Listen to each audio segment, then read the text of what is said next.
On this podcast, we talk about the challenges of retirement, not just from a financial perspective, but the harder part, purpose, fulfillment, and identity after work ends. We dive deep into why so many people struggle to actually spend and enjoy the money they worked so hard to earn. I call it having deep pockets with short arms. I hope you enjoy it, and if you're interested, we have a free retirement readiness quiz and guidebook on our website. The link is in the podcast description for easy access.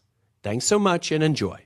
From Wall Street to managing hundreds of millions in client money, Nick and I use our alphabet soup of credentials to discuss the investing and tax strategies that actually work. Oh, and we played Division I college football together, so strap in. This one hits hard.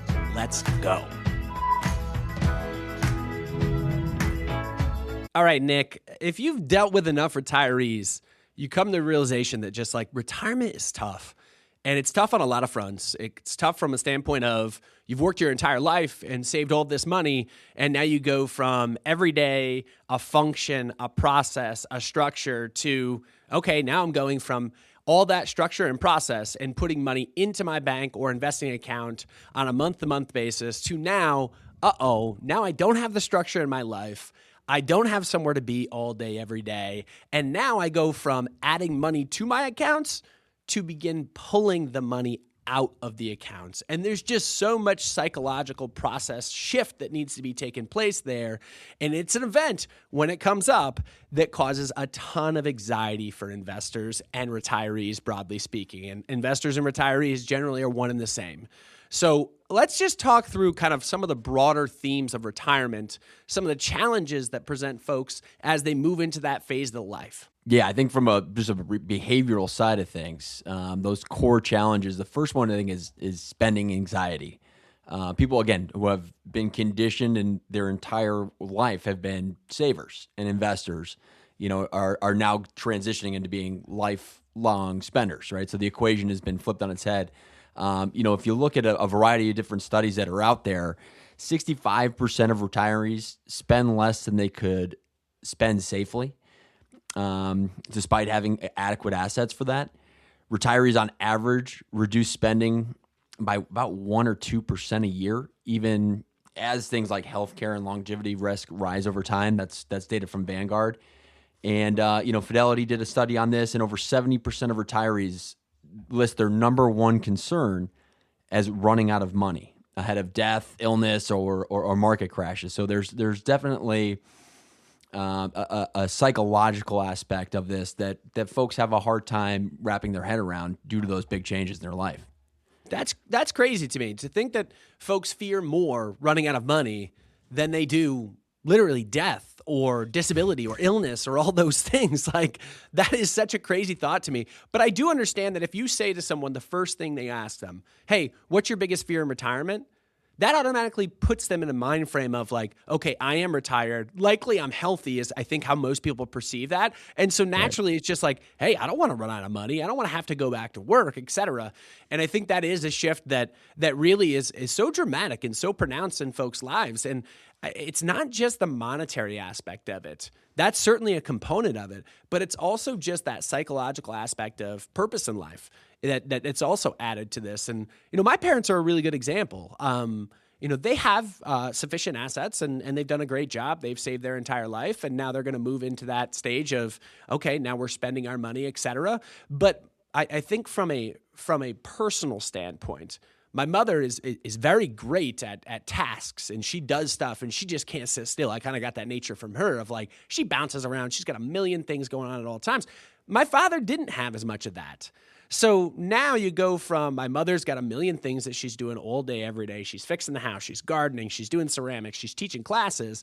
To my father, on the other hand, just doesn't have quite as many hobbies. And then all of a sudden you go from, I don't have that much going on, to also the natural thing to do or want and desire at that point is to travel or to go out to dinner or to what have you. And all of those things have a financial component tied to them. They're expensive, right? Mm-hmm. And so the less structured your life is, I think also comes with a more pronounced financial hurdle that needs to be leapt over in that period of retirement as well.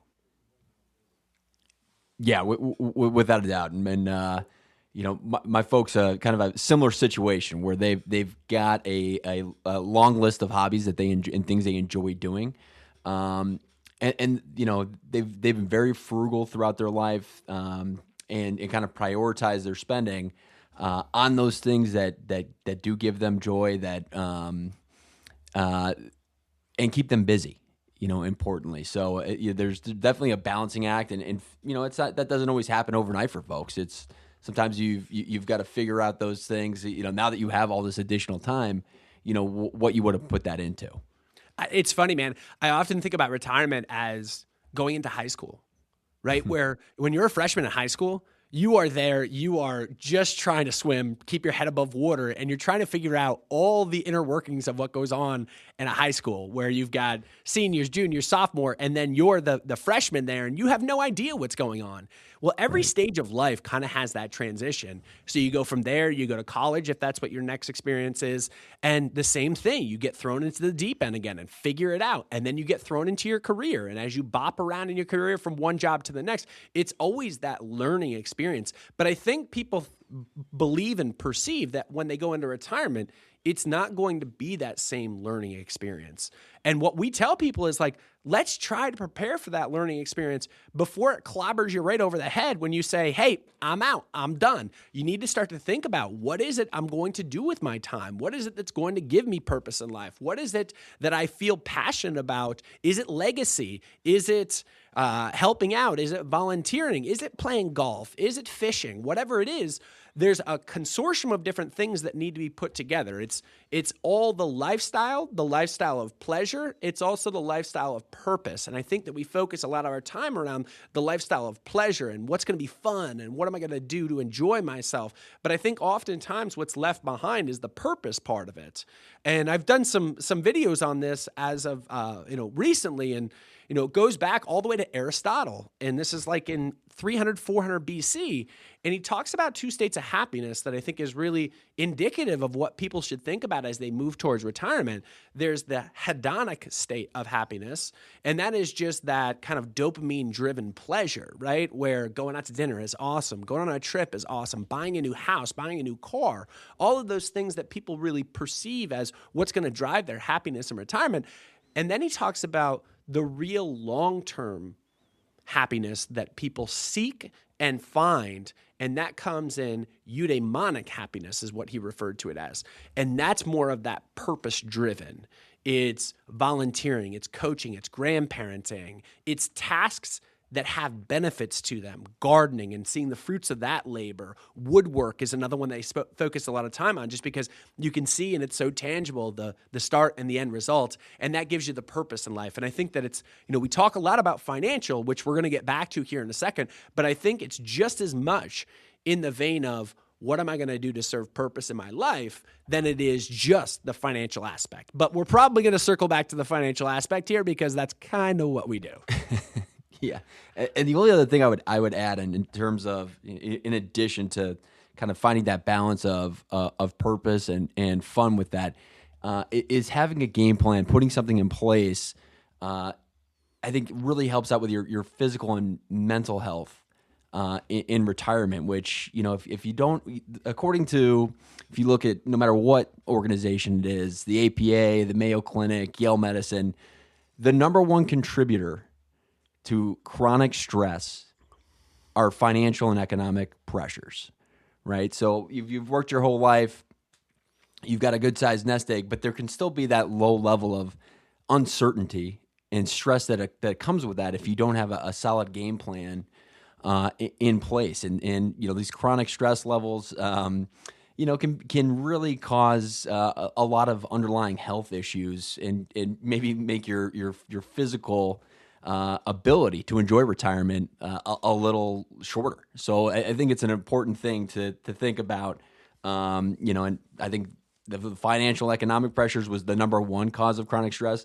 Number 5 was major life changes or transitions, and I think retirement is certainly a major transition for many folks out there. So I think there's a variety of reasons regarding your well-being that I think are worth coming up with a plan, having something in place that you're going to be able to execute on. going into retirement. So that plan, as you talk about there, is super important because it keeps your health better, right? But there's also some interesting studies out there that talk about relationships. And the fastest growing divorce population in the United States is 50 plus.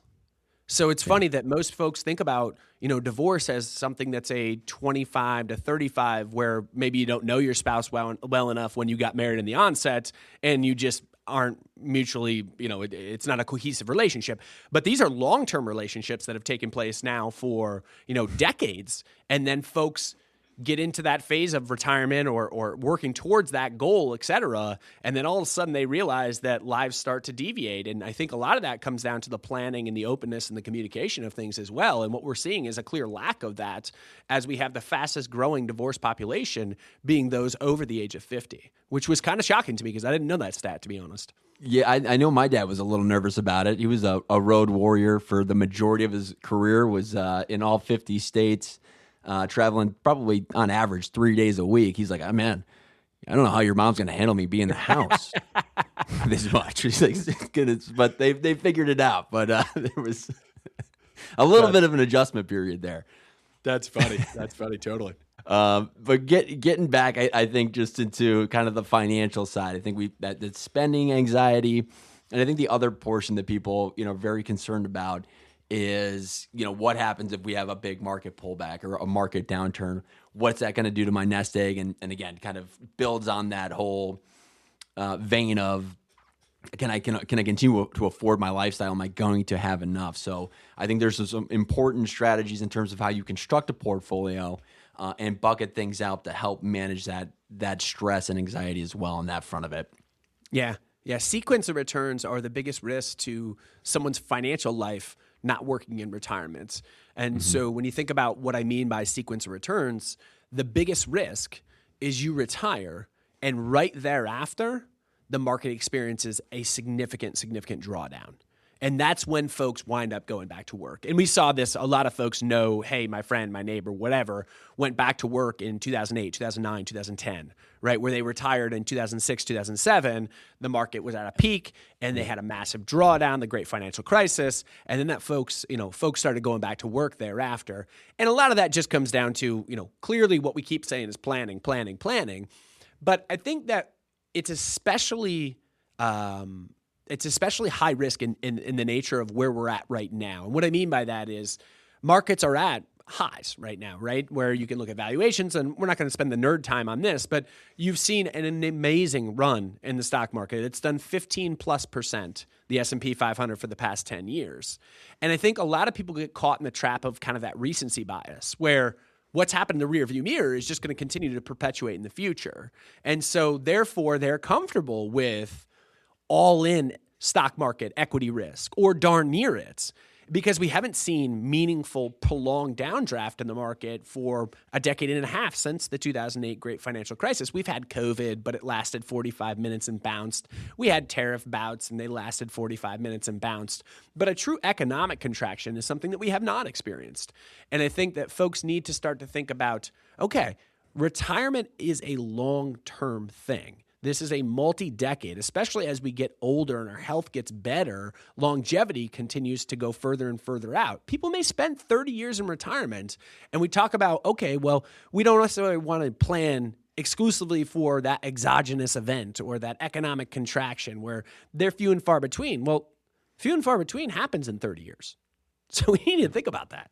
No, I think that's extremely important. Again, just defining what your actual risk tolerance is, and having sleeves within your portfolio that are going to be able to hold up and perform in those kind of environments. But that's part of our job as advisors, and working with our clients.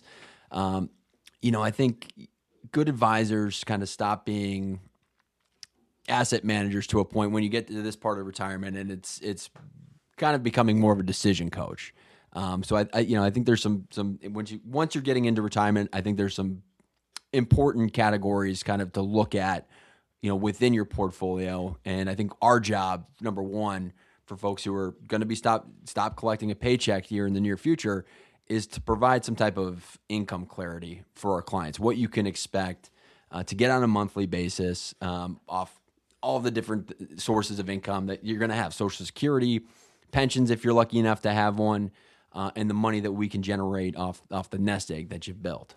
Yeah, I think that's an important understanding to have. So basically, the core tenet of how you design a retirement plan is how much money do you spend, right? And we talk a lot about the fact that like what you did pre-retirement, although not perfect as to this is absolutely what you're going to spend in retirement, what we've seen after, looking at the slew of different clients that we work with, hundreds of them go into retirement, we see that it's often pretty typical that it doesn't change all that dramatically, the spending patterns. Although people think that their spending really gets cranked up, typically it doesn't. Typically you're not paying a mortgage at that point, your house is fully paid, all of those things. So you can kind of at least earmark yourself, if you're not a good budgeter, if you're not a good spending tracker, is just, okay, let's look at what we spent over the last year. Like literally as simple as that.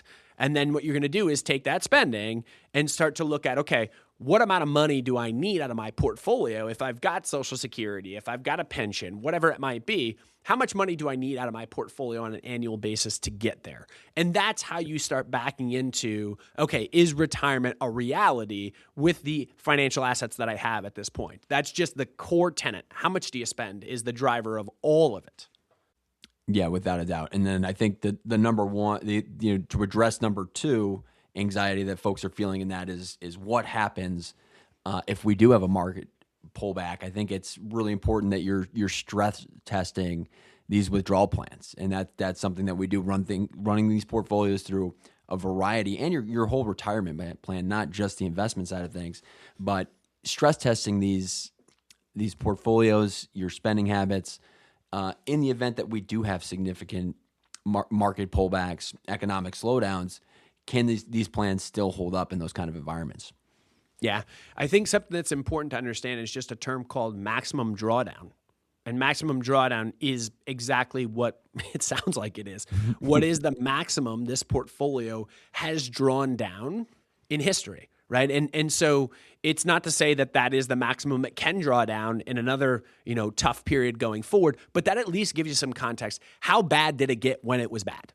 Right. And so what you're then looking to do, and this is getting a little bit nerdy, but I won't go into the weeds too far. It's like, okay, so different portions of your portfolio have different risk tolerances. There's some of it that's built in the portfolio because we know that you could retire and be living on this earth for 30 or 40 years. And therefore you can't live in a bunker under a rock sitting in cash because inflation's going to erode at things, right? So with a portion of your portfolio, you have to take risk, and you have to continue to take risks for most folks in retirement. Now, there are people that are incredibly wealthy that don't have to take risks. Let me be clear. But we're just talking about the person down the middle, right? And then there's another portion of the portfolio that needs to be more of the volatility dampener, the portion of the portfolio that really is not going to capture significant downside if we get a significant market reprieve or downside event. So then what you're looking to do is tie those two together. And you're looking to tie those two together to meet the needs, the spending needs of that underlying individual. And hopefully those assets that you're putting in the portfolio, they don't all do the same thing at the same time.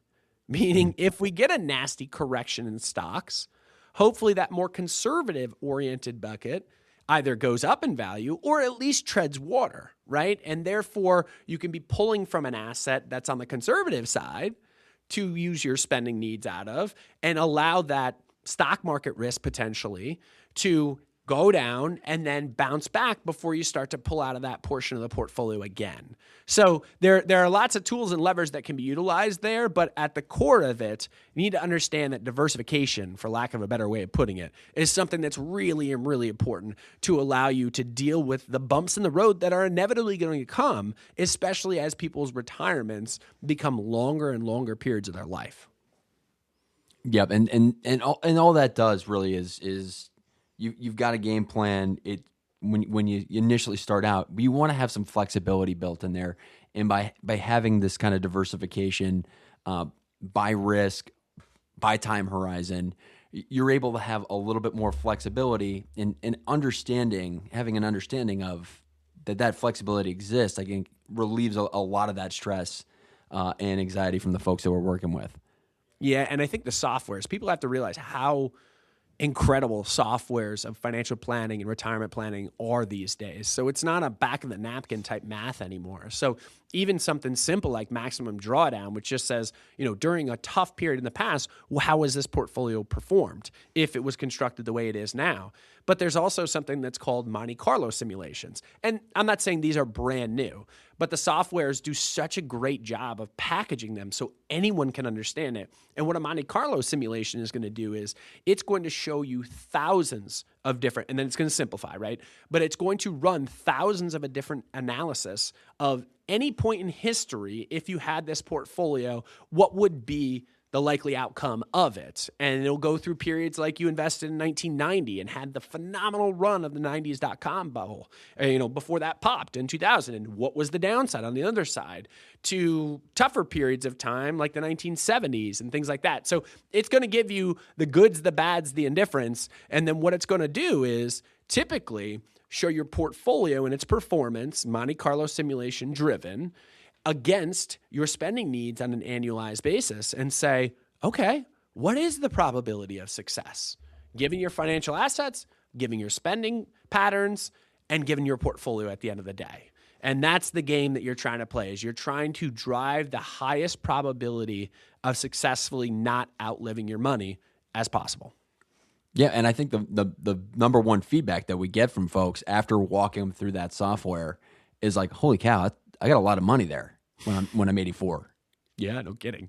So you can, again, I think there's that anxiety where people are, naturally fearful that their money is going to run out and not have enough. Once you actually kind of run through the numbers, really stress test that thing, I think it can change your perspective on that. And again, alleviate some of that anxiety that you're feeling. I always go back to just, thinking about things, from my own standpoint. And maybe I'm unique in this nature, but like I really, really struggle to spend money now. And it's not because, it's not there or my income isn't high enough or my spending is too high and that gap is really narrow and therefore I just can't afford to do it. And this isn't what I can afford, not afford. It just in general, throughout the entirety of my life, I am a born saver, right? And it's so weird because I've got a brother and sister, as you know, and my brother is maybe one tick on the threshold above me about willingness to spend, and then my sister's one tick above him, but we grew up in the same household, right? Where we had the same financial means. Our parents had it or didn't have it to the same extent.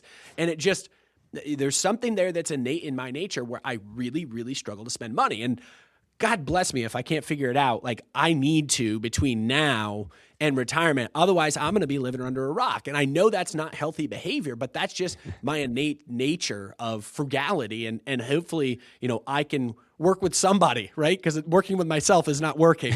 And working with my wife is not working. And she's making these same cases to me that I'm making to you guys right now. But I need to figure it out. And I know a lot of people that hits home with because, as I say, they've got deep pockets and short arms. They've got a lot of money. They just can't reach down there and get it out of their pocket to spend it. Yeah. So, and I think there's a kind of a cost to underspending, especially in retirement. I think the data shows that most folks die. I think this is from Fidelity, with about anywhere from a third to 60% of the assets they started with in retirement. And there's a variety of data that shows that a quarter, 25% of people are feeling fully like they're fully enjoying their retirement experience. So there's it's something that a lot of folks. It's not unique to you. It's something that I think a lot of people, especially who have been financially successful, kind of can struggle with at times. Yeah, yeah, and again, go back to kind of one of the early parts of this conversation. It's not just the financial enjoyment, right? Financial and enjoyment don't necessarily go perfectly hand in hand, but I think that there is something to the fact that, okay, only a quarter of people are fully enjoying retirement, and then between 33 and 60 are ending their retirement, especially when they kick the bucket at the end of the day, with really significant assets. And so maybe it's taking that pressure mentally off of yourself from a spending standpoint, and also finding out ways to use that in the most life fulfilling way, I think is really the way of doing it. It's not always the easy stuff. It's not always the buying the boat or the house or the things like that, although those are fun to think about and talk about. It's more of, hey, maybe it's working at a soup kitchen. Maybe it's, those other things are also important to start to blend in as well, that have more of that meaning and purpose, I think. Yeah, no, totally. Yeah, completely agree with that on that front. And I think the only other thing that, when it really comes down to, the planning perspective is the tax aspect of that as well. Where I think some people can save some money by strategically making those distributions in a planned way, right? Yep. Yeah. So the government allows you to plan, and the government allows themselves to plan as well. And so you have to be dictated by their plans, right? So, and I think that that's the reality of it is at some point in your life, you're going to pay taxes on your assets. And whether that be a pension, whether that be, and most pensions were taken out originally pre-tax. There are a few oddities out there that actually took it out post-tax and it effectively turns that pension into like a Roth IRA. But most think of them like a pre-tax, like a 401k, right? So at the end of the day, you've got optionality.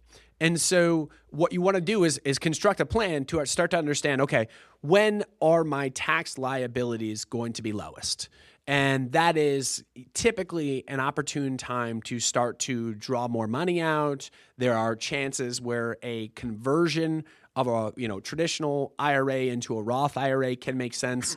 I think a lot of times those are overstated. I think it is more of a threading the needle, a less frequent successful game plan than what is pronounced on social media, et cetera. It sounds like everybody in the world should do a Roth conversion. You'd be an idiot not to. I think it's more the flip side of that coin where it's not as frequent that we find a candidate that makes a ton of sense for a Roth conversion from a taxation standpoint. Not to say they don't exist. But yeah, Nick, no doubt about it. So the taxes are an important, critical component as to how you think about the spending in retirement, because most of the money you're going to get in retirement is going to be taxable for most folks. The 401k that you're going to begin to draw from, or the IRA, they are going to be taxed, as is Social Security. So what are your thoughts there, Nick?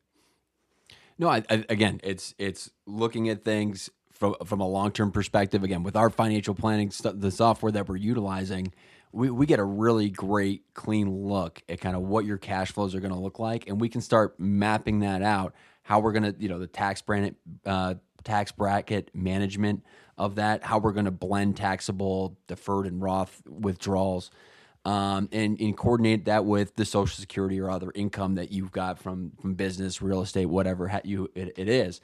So it's really, again, planning ahead, having an idea of what those cash flows and the sources of them are going to be ahead of time to help you plan that out in advance.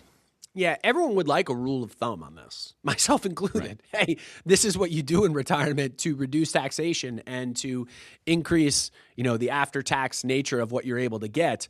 The reality is every situation is unique.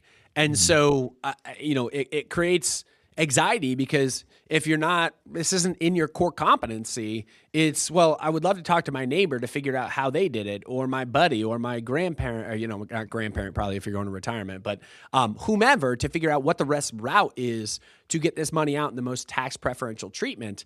But at the end of the day, it depends on when you retire. How much money do you have in your retirement accounts? How much money are you getting on a monthly basis from Social Security if you're getting Social Security at this point? All of those things play a massive role. And so there's no easy rule of thumb just to say, yeah, convert your IRA to a Roth immediately when you retire, or whatever it is. Like there's just nothing there that's an easy guidepost. And again, I guess I will defer back to one of the comments I made before.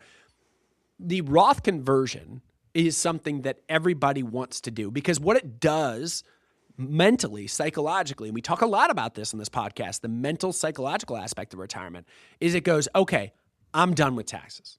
That's it. Whatever I have now, that is tax-free money to me for the rest of my life. But more often than not, what you're doing is you're taking, I'm just going to throw numbers out there, and there's no math associated with this, but you're going to get the logic. You're taking $1 million, then you're paying taxes on it to convert it to a Roth. Now you have $750,000. And that's what you're going to be using in retirement. That's your investment portfolio that can compound, et cetera, So immediately there off the top, you got $250,000 gone, right? Yep. Now, I want to put, for most people, that full million to work and pay taxes on the back end as you take it out. That's $250,000 extra dollars that are going to be compounding in that account. And then you're going to pay the tax on the other end. And you're going to take it out in much smoother chunks than just that one-time flip of the switch, which puts you from this tax bracket all the way up to this tax bracket. So that's kind of, mentally how we think about things. And when you put the math on paper and like legitimately Excel spreadsheet, whether it's these softwares, whether you're doing it yourself, it is very, very hard to justify a big conversion from a pre-tax IRA to a Roth IRA, that Roth conversion. Oftentimes the math just doesn't math. No, we look at that just with required break even in performance after a pullback. Just if you were just to think about that as just regular market volatility, if you had a 20% correction in the market, which you're just going to pay in taxes, you've got to make 25% back just to get to even. So to your point, allowing that money to compound at a higher value, and then again, being a little bit more strategic on the exits and planning those out, I think over the long term is for most people is the right move. Yeah, and I think that going back to the Roth conversion just one more time here, I think that a lot of folks make the case that taxes are going higher in the future.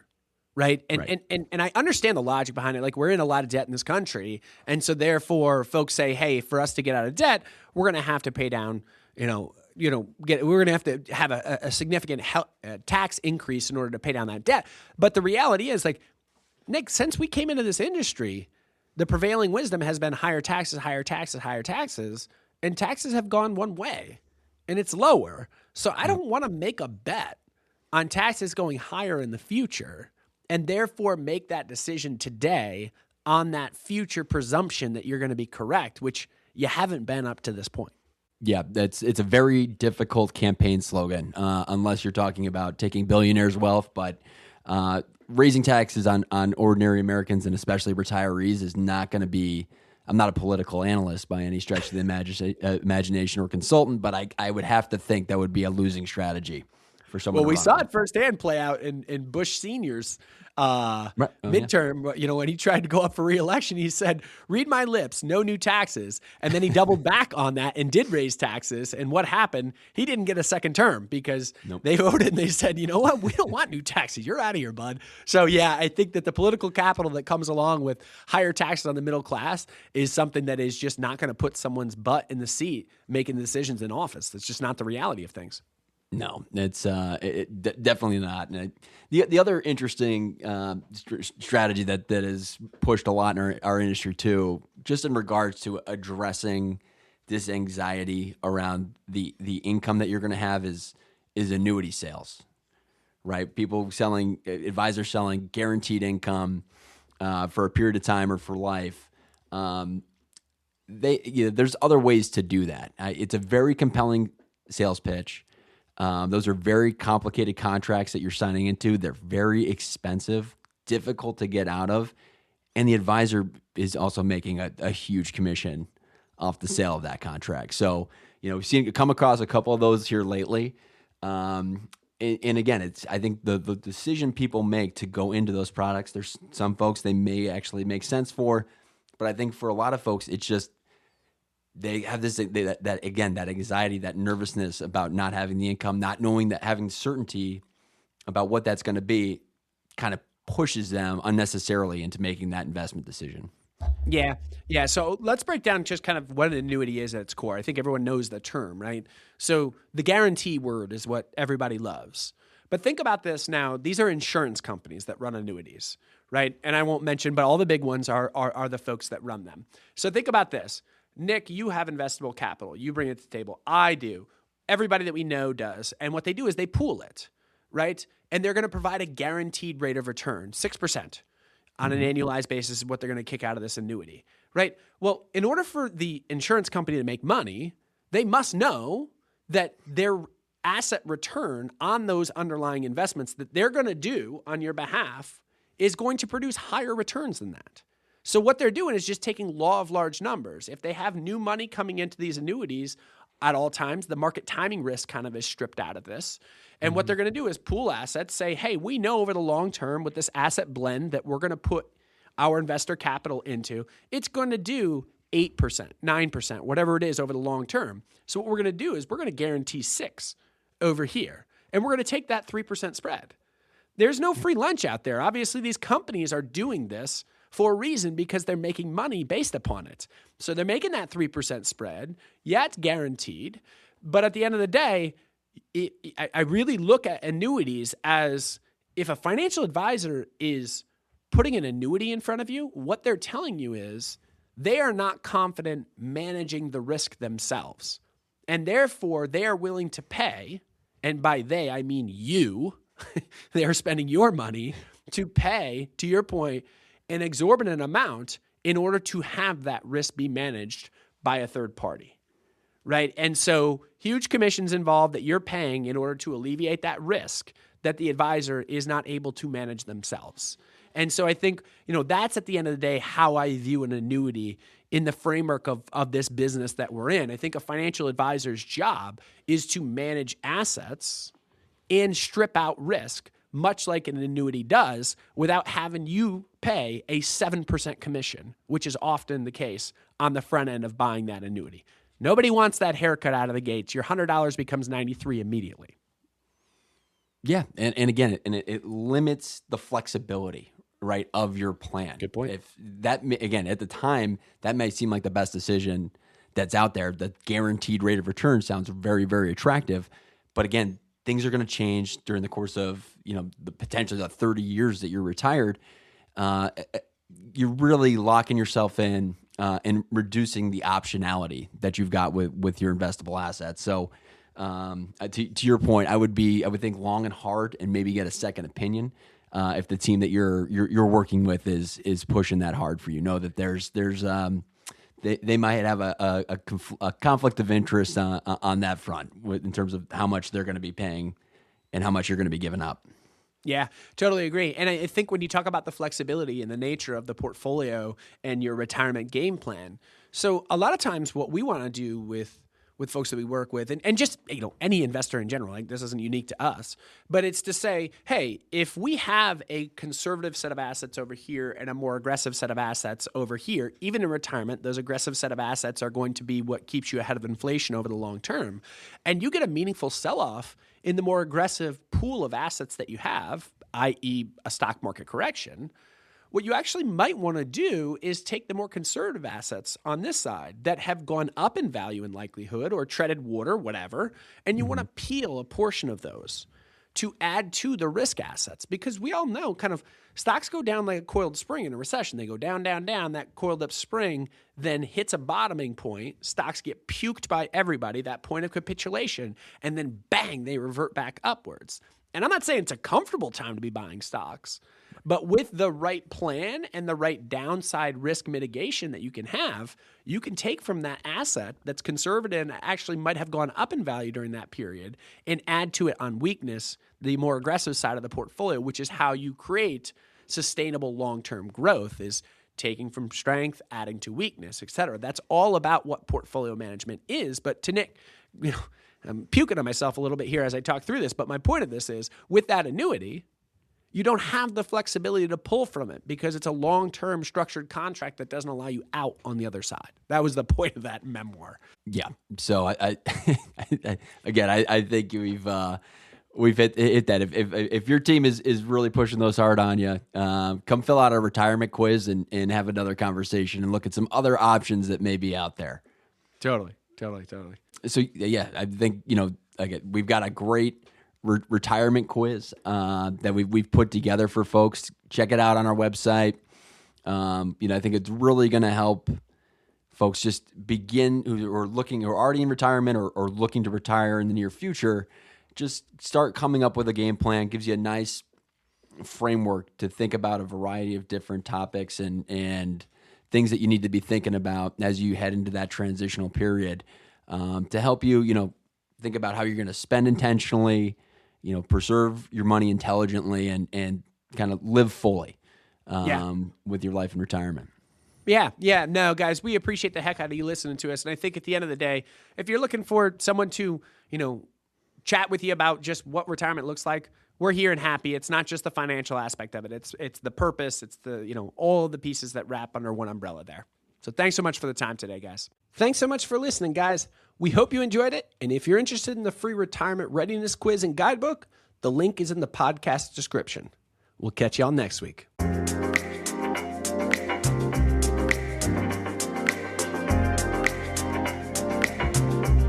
information discussed in this video is for educational purposes only and should not be considered investment, tax, or financial advice. Investing involves risk, including possible loss of principal. Always consult a qualified financial professional before making any investment decisions. Past performance is not indicative of future results.